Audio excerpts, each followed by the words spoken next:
Yeah, we are going to be looking at a series and series. We're going to be having series on relationship, and I want to start this because it's very important in this age of too many information. The Gen Zs, the Beta, whatever generation we call ourselves.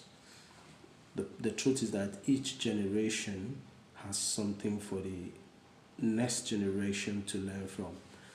And if every generation neglects the order, for them to move forward to the next level, there are things that they will definitely miss because they didn't do things right. This morning, it's very important for me to show us that there are things that in relationship you should be able to know. For example, let's look at the issue of anger management. How do you manage anger? When you have conflict, how do you manage anger?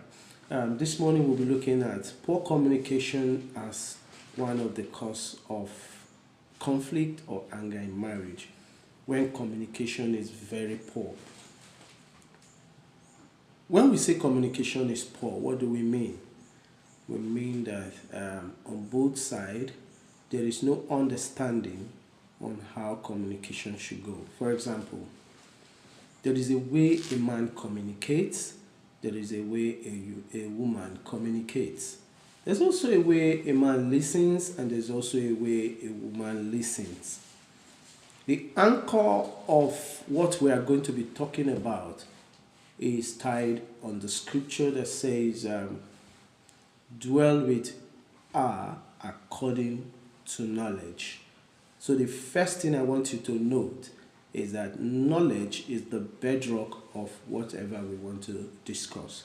So when we say according to knowledge, it's very important for both spouse, both persons who are in a relationship to dwell with each other according to how they know themselves. So it's important for the man to try to know a woman and for the woman to try to understand and know a man. Even though it's not easy to know each other completely, because as age comes in, certain things begin to change in both character and behavior, depending on age and environment and background. But it's important to note that the first thing is when you look at anger or conflict,